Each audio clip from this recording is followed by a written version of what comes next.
Alright, so our first stream apparently didn't go, so we're going to do this one more time. We're going to be taking a bit of a break from the dragons.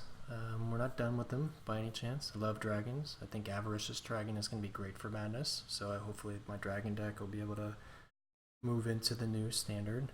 But we're going to be dipping our toe into a little bit of modern here. So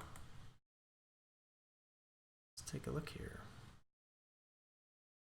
So anybody who's been around Modern for any length of time probably knows exactly what this deck is. That's right, it is the Soul Sisters. I really like this deck. It's my kind of first Modern deck. And I love the life gain. I love the Path to Exile. I think it gives a lot of decks, a lot of really expensive decks fits, which is always fun with a kind of a more moderately priced deck, which Soul Sisters definitely is. I'll do a deck tech here in a couple days to show you how I built it. Mine is a slightly budget version because I'm not quite ready to plop down the $20 per Auric champion quite yet. So let's see what we're up against here. So we're going to throw out a Serra's Ascendant turn 1. Goblin Guide, could be Burn, could be Naya. Could be a number of things. Throw out an Honor the Pure here. Swing in for 2.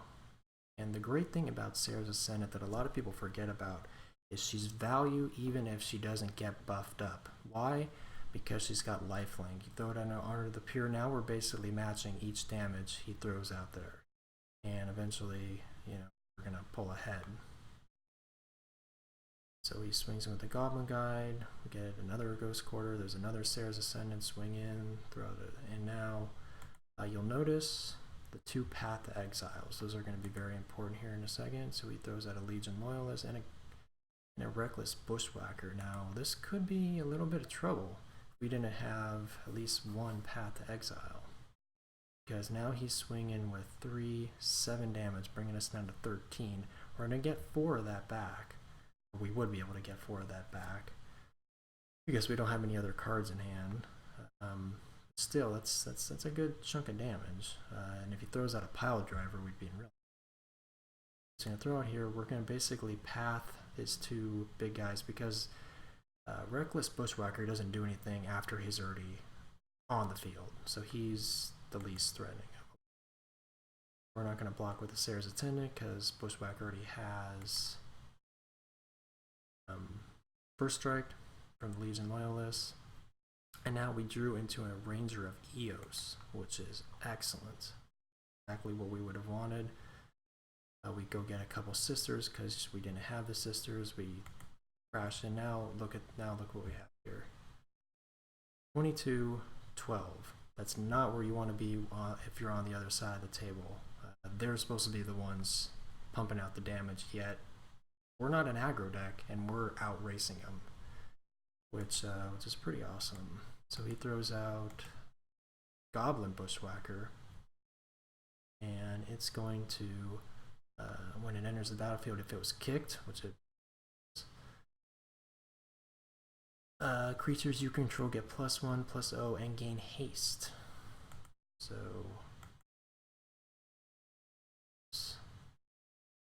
good. So he's going to swing in again, this time with 8 damage.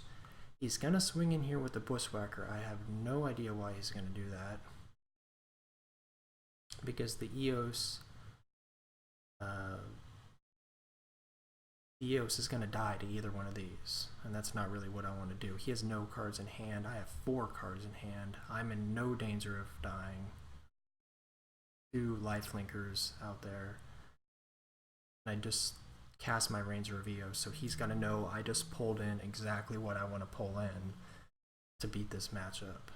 So he attacks with all of them, we block with the Ranger of Eos, and we draw into it Johnny's Primate, which would have just, look at this right here. So he scoops, but look what we could have done.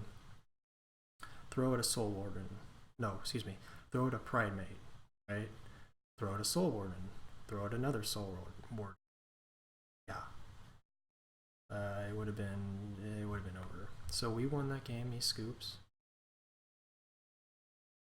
Let's check and see how we did the second game.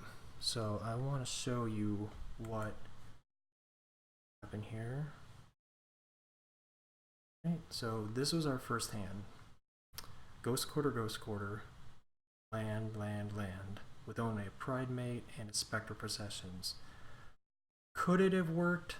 Possibly, but if there's no life gain, Ajani Pride Mate is just a 2/2 for 2, which is not spectacular. So we're gonna mulligan this one to get maybe a few less lands. And oh boy, do we get less lands. We get no lands. But look at what we have here. We have 3 Soul Sisters. That's the only reason why I kept this. We have a Pride Mate. We have nothing too big. The biggest thing here is a 3-drop, which isn't bad. Dazzling Reflection I'll go over in my deck tech. I really like it. It's pseudo removal when we just need life. If we have a Pride Mate out there and we don't have any sisters and we just need to pump it up a little bit, we can helps us survive a little bit until the later game when we tend to shine a little bit better. So we're gonna keep this. We scry, we get a land. Luckily, he goes to the Foundry Street Denizen. We throw out a sister. Throws out a Pile Driver, which could be bad. If we don't draw another land, this could get bad pretty quickly. Although with 3 Soul Sisters, we're going to be gaining life, but he could definitely outrace us here if we're stuck on 1 land.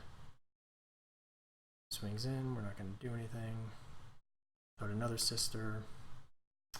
I toyed with the idea of blocking him because he was a 2/1, so I could have killed him and, you know, taken one of the weapons from Pile Driver, but I had other Soul Attendants. I could match the damage for a while and then start to pull ahead, so that's why I made that decision. Do anything, he brings out with a Mog War Marshal. And all these little things that create tokens, which is usually good, is horrible against the sisters, especially with 2 sisters already out there, because each time you do that, guess what? We're getting 2 life. So let's see what happens here. We're up to 22, and now we're up to 24. So basically, he's going to swing in. We're going to get to 6, but we're going to be only at 18 because of the sisters. That's what this deck does, and then we get another. And this was the key draw. Johnny's Pride Mate. I want you to see this. He comes in. He's a 2/2, right? Right? Now he's a 3/3. Now he's a 4/4. A 4/4 for 2. Yeah. It's not quite Eldrazi broken, but it's close. It's pretty good. Alright. Now watch what happens. Now, if he had just attacked in, and I don't think he could have with the Echo, but if he had just attacked in, the Pile Driver could have eaten the Pride Mate. But gets rid of it, gets another one. That means Johnny's going to go up to a 6/6 now, and Pile Driver's going to have 1 less Goblin that can attack this turn. So at this point, the Pride Mate can eat the Pile Driver and survive, this was his big weapon. But he does still have 5 cards in hand, so I'm curious to see what those are. I'm curious to see what he drew, because he had 5 cards, and I guess he didn't think he could get through, because you can't really make any attacks, because I'll just block the Pile Driver with the Pride Mate, and all you'd be getting in for is 3. And then he doesn't know this. I could have throw out another Pride Mate and made him a 4/4, which probably would, it depends on if I drew a land or not. I probably would have done that. I probably would have thrown out a Pride Mate, got the life gain, and then a Soul's Attendant got more life gain. So then he becomes then we'd have we'd have like a 10/10 Pride Mate at that point. Yeah, I would have got out of hand really fast. And with this, you're not going to burn a 10/10 unless you just crazy lucky. So yeah, we basically won those 2 games. To be fair, I love the Soul Sisters. I think they have a lot of good matchups. This is probably going to be one of the best ones. I didn't see any burn at all, because one way burn can deal with the sisters is if they just basically just start picking them off. If they just start lightning bolting them, and I'm been playing standard, so wild slashing them, or fiery impulsing them, or galvanic blasting them, or lightning striking them, or any number of burn spells you can come up with. One by one, then it's a lot like elves, where they can't build a board presence and you can just steamroll them pretty easily. But if you let them get creatures out there and start gaining that life gain, and then you complement that with a pride mate, or like in the previous game, the Sarah Ascendant, it can get out of hand in a hurry. And look at this, we have a 6/6 on what, turn 4? I think this was. Let's see, turn 3, Primate. No, and it was his turn, so it was turn 4. Yeah.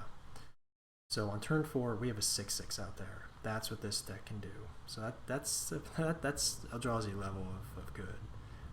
I don't know how well this deck would do against Eldrazi. If we had a really good draw like this one, again, we have a 6/6 on turn 4. They can have a 5/5 on turn 3 that has trample and haste. So not quite there. But so yeah, that's the Soul Sister matchup. Keep an eye on the channel for more. We're definitely gonna have more dragons, and we're gonna have more Souls series. I'm gonna kind of make this Soul Sister a series because I think there's 3 variants that are really fun and play a little bit differently than each other. There's these black-white Soul Sister variants that I'm excited to use the new Eiley with.